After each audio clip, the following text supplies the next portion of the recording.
नहीं बजाते हैं जिन्हें गम होता है। तालियां वो लोग नहीं बजाते हैं जिन्हें गम होता है। तालियां वो लोग बजाते हैं जिनके महापुरुषों में दम होता है। आज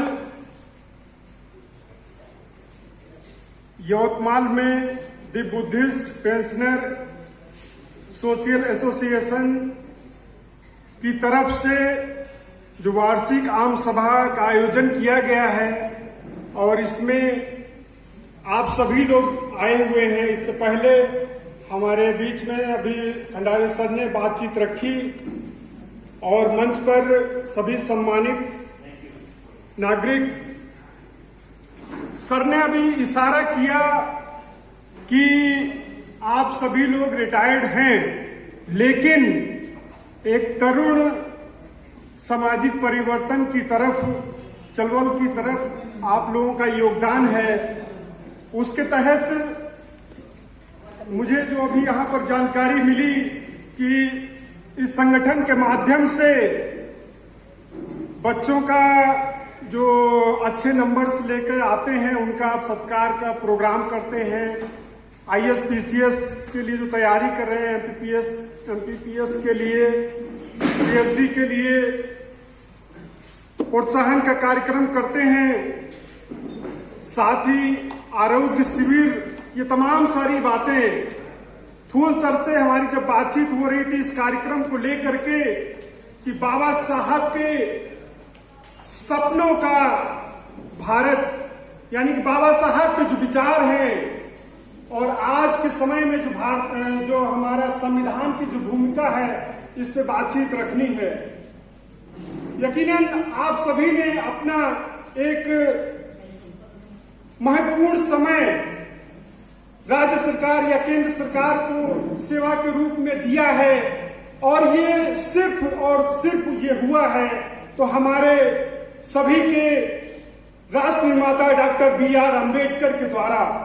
आप सभी लोग इस बात को जानते हैं, अगर यहाँ पर मैं आपके बीच में खड़े होकर के बोलने के काबिल बना हूं तो उसमें दो महत्वपूर्ण तिथियों का योगदान है। आखिर वो कौन सी दो तिथियां हैं जिसके माध्यम से पूरी भारतीय सामाजिक व्यवस्था में एक तरीके से परिवर्तन आया? वो 6 अक्टूबर 1860 जब आईपीसी बना। आप सभी लोग जानते हैं आईपीसी न बनने से पूर्व एक यहां ऐसा विधान चलता था जिसके द्वारा हम सभी को मानव नहीं समझा गया।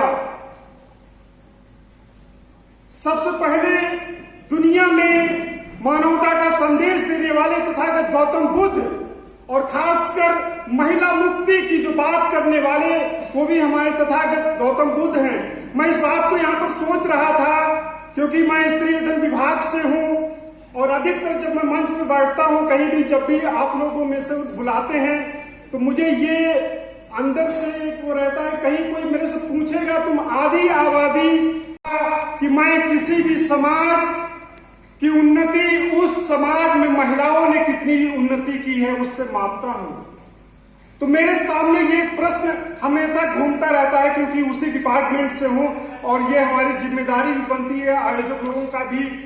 मुझे लगता है कि जहां भी कार्यक्रम होते हैं वो लोग खासकर महाराष्ट्र यानी जगह जो लोग जागरूक हैं, जो प्रबुद्ध भारत का निर्माण करना चाहते हैं, वो सभी लोग ध्यान रखते हैं, नहीं तो बहुत जगह ये मिस्टेक भी हो जाती है। मुझे लगता है कि आप सभी लोग बुद्धिस्ट विचारधारा से हैं। इसमें यहाँ पर आदिवासी विचारधारा, आदिवासी समाज से भी हैं, मुझे लगता है ओबीसी समाज से भी या सोशल जस्टिस समाज से भी लोग होंगे।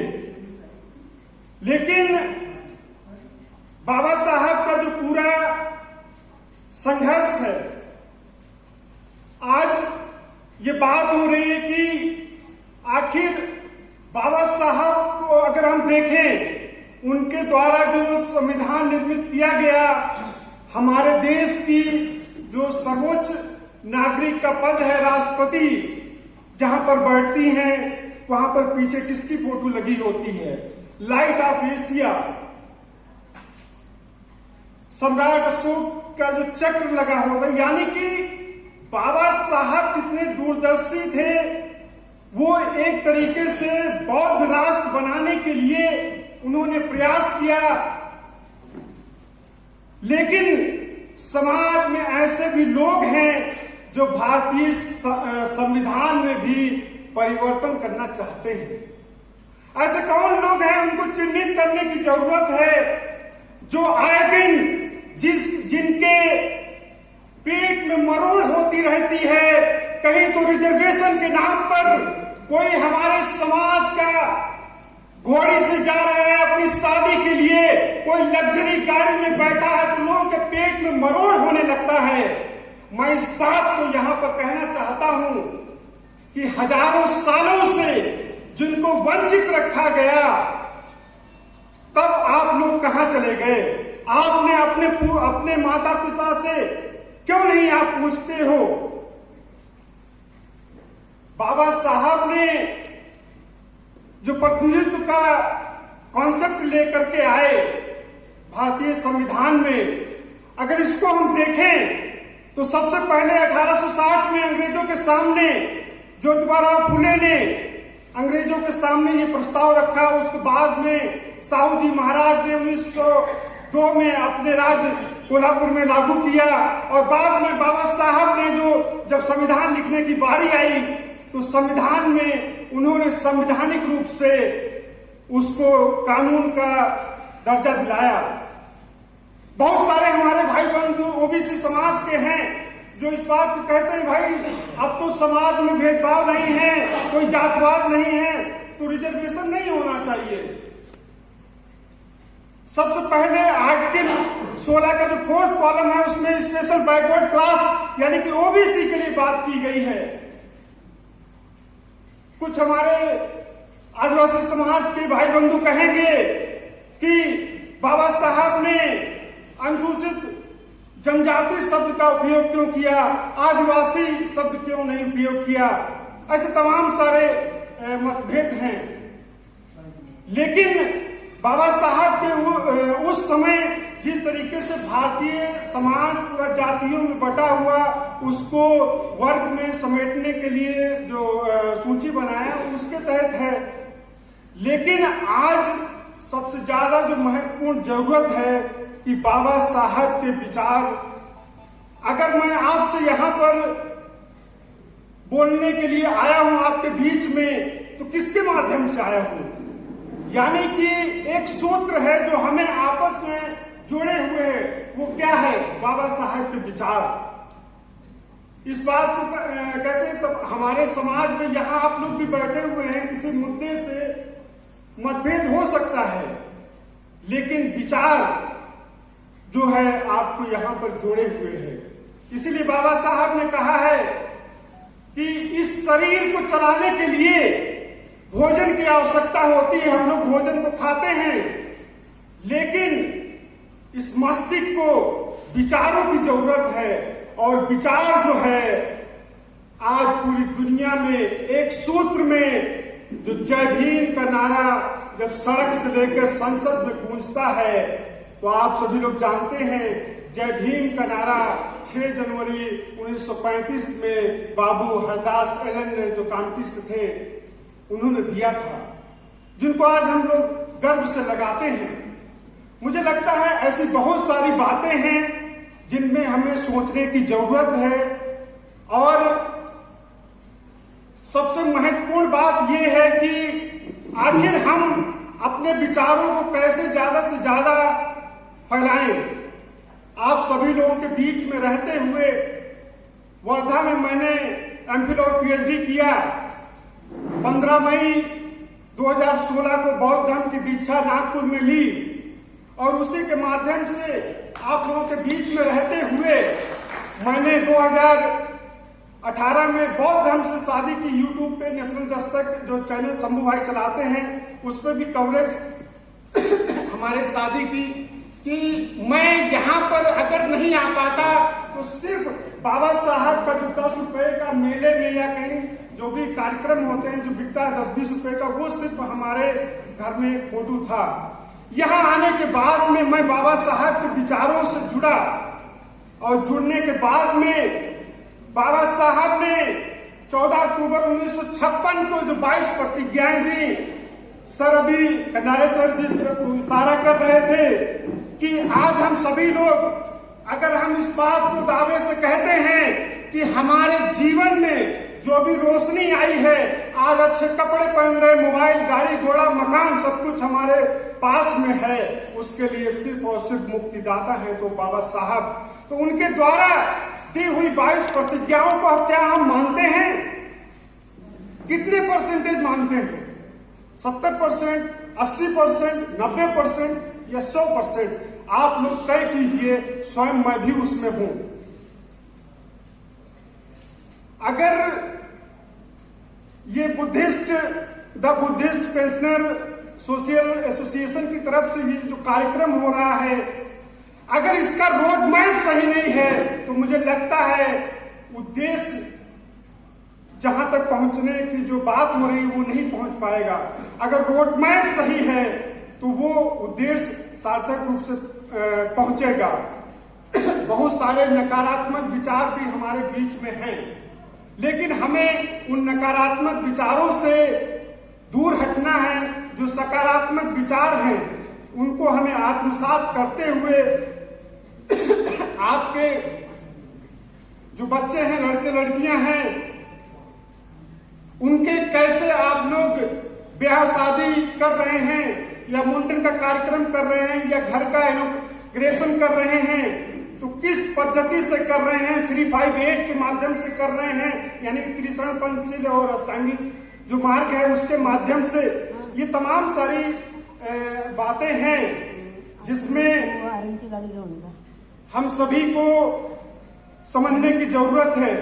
मैंने 6 अक्टूबर 1860 के बारे में जिक्र किया था। उसके बाद में 26 जनवरी 1950 को जब इस देश में भारत का संविधान लागू होता है, और संविधान लागू होने से हम लोगों के जीवन में क्या हुआ आप लोग बखूबी जानते हैं।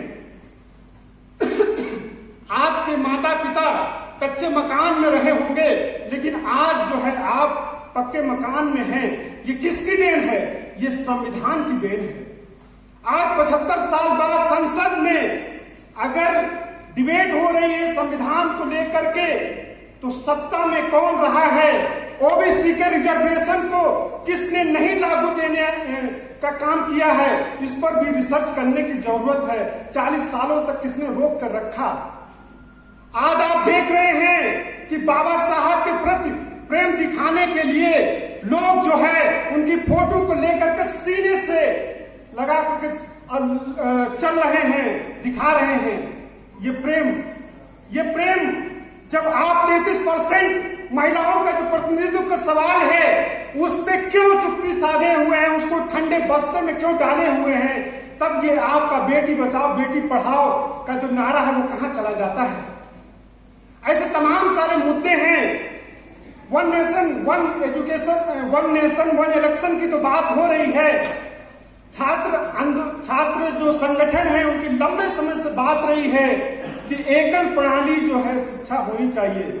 हम लोग इस बात को कहते हैं कि वन नेशन वन एजुकेशन होना चाहिए, यानी कि जो गरीब घर का बच्चा है, जो दिहाड़ी करता है, रिक्शा चलाता है, सब्जी बेचता है, उसका भी बच्चा जो है अच्छी शिक्षा पा सके।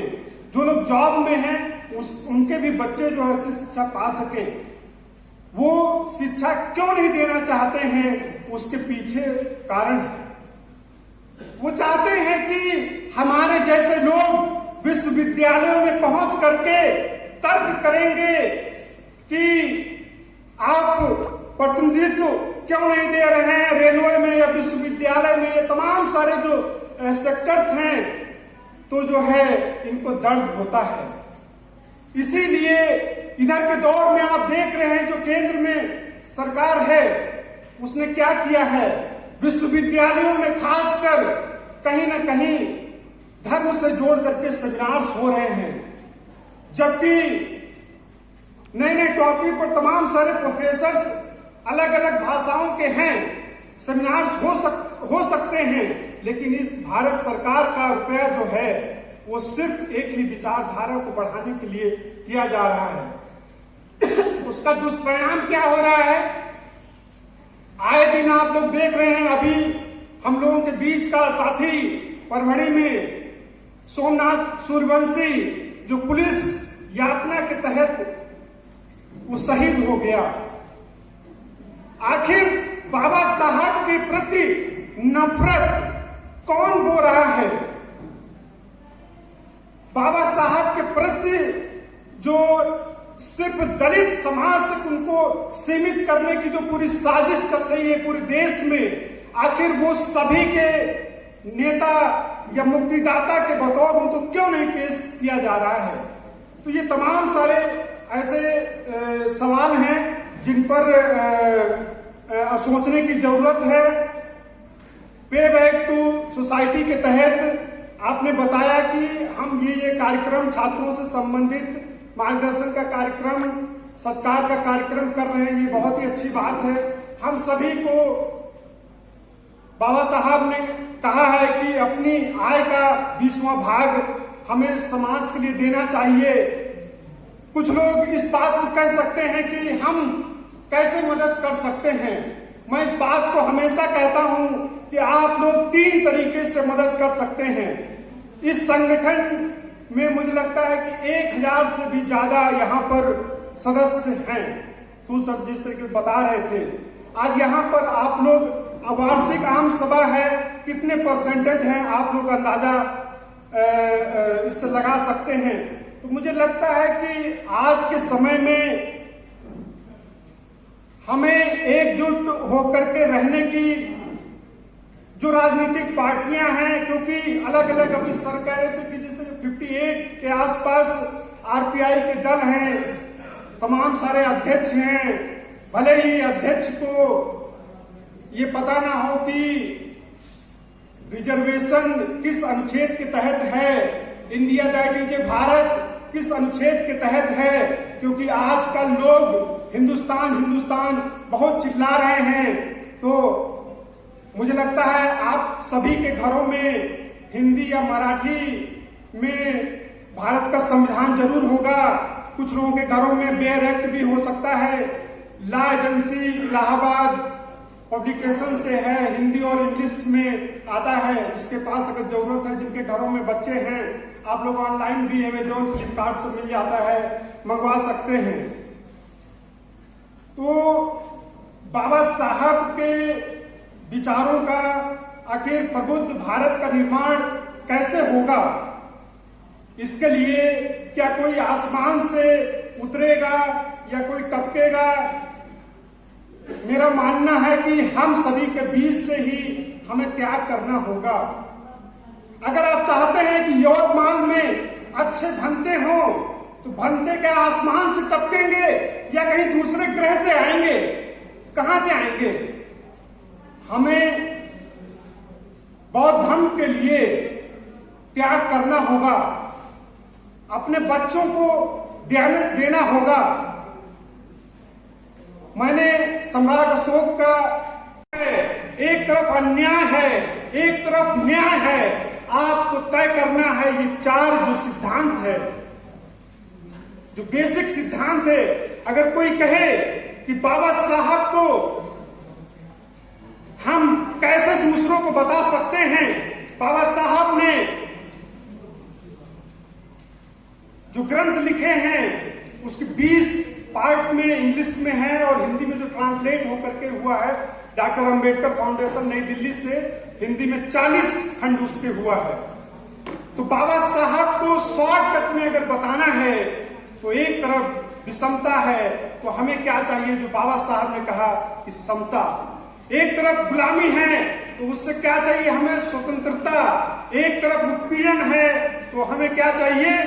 बंधुत्व। और एक तरफ जो है अन्याय है, दूसरी तरफ न्याय, जो बाबा साहब ने हमें संविधान के द्वारा दिया हुआ है।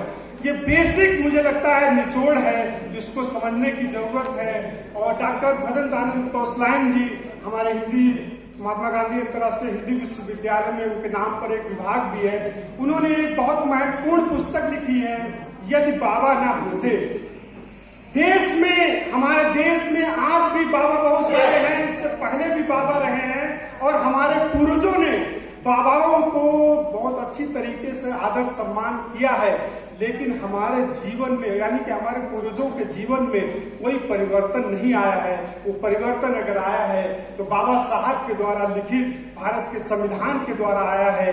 तो मुझे लगता है कि बातें बहुत सारी हैं जिन पे बातचीत की जा सकती है और होनी चाहिए। तमाम सारी पत्रिकाएं, वैचारिक पत्रिकाएं निकल रही हैं। आदिवासी सप्ताह है, गोंडवाना स्वदेश है, दलित अस्मिता है, ऐसी बहुत सारी पत्रिकाएं हैं। उनकी आप लोग मेंबरशिप लीजिए। बहुत सारे जो अपने समाज के लोग न्यूज़पेपर वीकली या मंथली निकाल रहे हैं उनको आप लोग लीजिए। और एक दूसरे को आज का समय व्हाट्सएप का, Facebook, Twitter, Instagram, daily hand, share chat, तमाम सारे सोशल प्लेटफॉर्म है। यहाँ पे एक फोटो क्लिक हुआ है लखनऊ का या अन्य देश के भी, भारत के अन्य राज्यों के लोग भी देख सकते हैं। ये आज हमारे सामने बहुत सारे आईटी के माध्यम से प्लेटफॉर्म भी आया हुआ है। जो लोग इस बात को कहते हैं कि बाबा साहब सिर्फ पढ़ाई किए और पढ़ाई के समय ज्यादा उन्होंने आंदोलन नहीं किया, लेकिन वो दौर अलग था, आज का दौर अलग है। आज हमें कलम की ताकत से भी हमें लड़ना है, सड़कों पर भी उतरना है और हमें वोट के माध्यम से अपने प्रतिनिधियों को चुन करके राज्य और लोकसभा में भी भेजना है, जो अच्छे, जो बाबा साहब के कारवां को सही मायने में धरातल पर उसका कुछ काम कर सकते हैं, जो महिला मुक्ति की बात करते हैं। बहुत सारे लोग आज एक फैशन बन चुका है, लेकिन उनके पार्टी में अगर देखिए तो आज भी जो है 50% महिला संगठनों की जो बात है कि 50%, यानी कि समाज जो एक कहते हैं साइकिल है, साइकिल में दोनों पहिए संतुलित नहीं होंगे तो वो अच्छी तरीके से चल नहीं सकती है, उसमें चैन भी होना चाहिए। तो अगर जिंदगी में चैन चाहते हैं तो मुझे लगता है कि हम सभी को भी कुछ अपने समय का जो है सदुपयोग जो प्रबुद्ध भारत के निर्माण में हमें देना चाहिए। और अपने घर में जो बच्चे हैं, बहुत सारे लोग, मैं महाराष्ट्र में लंबे समय से हूँ, कुछ ताई लोग और कुछ काका लोग, कुछ भाई बंधु लोग भी कहेंगे कि हमारा बेटा, हमारा मुलगा या मुलगी हमारा सुनता नहीं है। हम इस बात को हमेशा कहते हैं, आप उसको सिर्फ ये कहिए कि हमारी संपत्ति का वारिस कौन बनेगा, यानी कि संपत्ति कौन लेगा, आपका बेटा या बेटी ही लेगी। तो आपका कहना अगर नहीं सुनता है तो आप उसको बोलिए कि हम तुमको अपनी संपत्ति से बेदखल कर देंगे।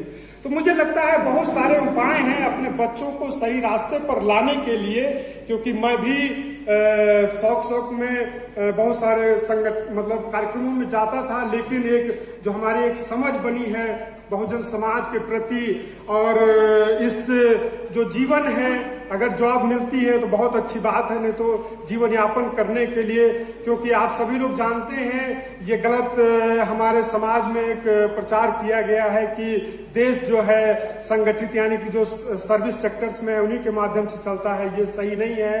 असंगठित क्षेत्र में सबसे ज्यादा जो लोग काम करते हैं उनके माध्यम से, उनके टैक्स के माध्यम से देश चलता है। तो इस तरफ सोचने की जरूरत है। और यहाँ पर जो मैंने ये बात आपसे की थी, यदि बाबा ना होते, अगर आप लोगों ने नहीं पढ़ी है पुस्तक, उसको भी पढ़िए, क्योंकि मैंने शादी के अवसर पर 1000 कॉपी जो है उसको गौतम बुद्ध प्रकाशन जो नई दिल्ली में है उसके माध्यम से माता जी की तरफ से शादी के अवसर पर डोनेट किया था। मेरा ये मानना था कि कुछ नया मतलब होना चाहिए, क्योंकि बहुत सारे लोग तमाम सारे चीजों में पैसा खर्च करते हैं, लेकिन मेरा ये था कि जिस बाबा की बदौलत हमारे नाम के आगे डॉक्टर लगेगा, जिस बाबा की बदौलत हमारे जीवन में परिवर्तन आ रहा है या और आएगा, तो मुझे लगता है उस बाबा के नाम पर कुछ हमारे लोगों के बीच में विचार ले जाने की जरूरत है।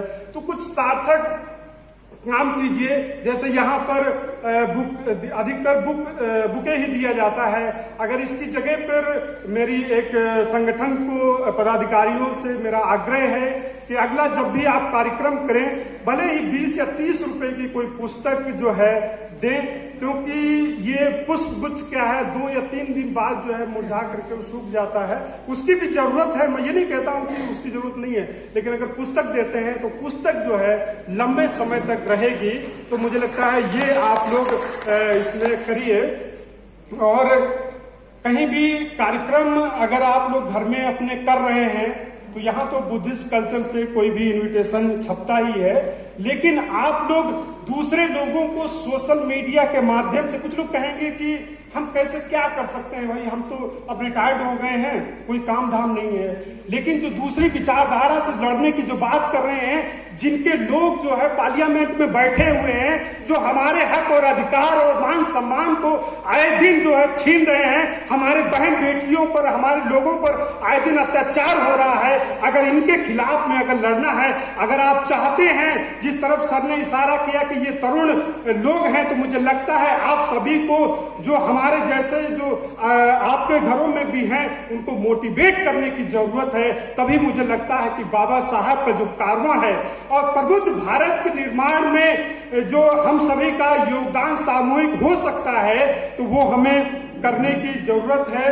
और बातें बहुत सारी हैं जिन पे बातचीत अगर की जाए तो मुझे लगता है कि बहुत सारी बातचीत मतलब होती रहेगी, लेकिन आपने यहाँ पर मुझे बोलने के लिए बुलाया और मेरी ये जिम्मेदारी बनती है कि मैं अधिकतर, अगर कोई जैसे बोलता है कि कार्यक्रम में कहीं चाहे छोटा प्रोग्राम हो या बड़ा प्रोग्राम हो, तो मैं इस बात को, जैसे मुझे इस कार्यक्रम को 15 तारीख मुझे पता था, तो हमारी वाइफ का भी सीटेट का एग्जाम था। मैंने सर से कहा कि मैं नागपुर जाऊंगा एग्जाम दिलाने, इसलिए नहीं आ पाऊंगा। तो उन्होंने बाद में बताया कि 28 को, तो मैंने कहा ठीक है सर 28 को आ जाऊंगा। तो ये हम सभी की जिम्मेदारी बनती है पे बैक टू सोसाइटी के तहत कि हम सभी लोग अगर जिस कार्य को कर सकते हैं उसमें टाले नहीं, क्योंकि बहुत सारे लोगों की आपसे अपेक्षाएं होती हैं। क्योंकि यहाँ पर बोलने के लिए जिगर चाहिए, और बोलने के लिए जब शुरुआत में जब बोलना मैं भी शुरू किया था तो पैंट के कपड़े के अंदर से पैर जो हिल रहे थे, तो मुझे लगता है कि नेतृत्व करने की भूमिका या बोलने की जो है बहुत कम लोगों में होती है। आप लोगों में से भी बहुत सारे लोग होंगे, अगर किसी को कह दिया जाए आकर के दो शब्द बोलिए तो वो लोग कहेंगे अरे पाटिल जी चले जाए, उनके जी चले जाए, तो ये एक होने लगता है। तो मुझे लगता है सभी को जरूरत है, और आपने बुलाया, मुझे काफी अच्छा लगा आप लोगों के बीच में रह करके। सर के साथ में मार्गदर्शन सर का मुझे लगता है जब भी मैं यहाँ हूँ, और सोशल मीडिया के द्वारा भी मिलता रहेगा। आप सभी ने इतना अच्छा कार्यक्रम किया, पूरे आयोजन टीम का मैं हार्दिक आभार व्यक्त करता हूँ। अंत में जो मैं दो लाइनें हमेशा कहता हूँ कि मिटा दो जुर्म की आंधी, यही आवाहन करता हूँ। मिटा दो जुर्म की आंधी, यही आवाहन करता हूँ। हक को छीन लो जबरन, खुलेआम कहता हूँ। हक को छीन लो जबरन, खुलेआम कहता हूँ। जय भीम, जय भारत, जय संविधान, सेवा जोहार।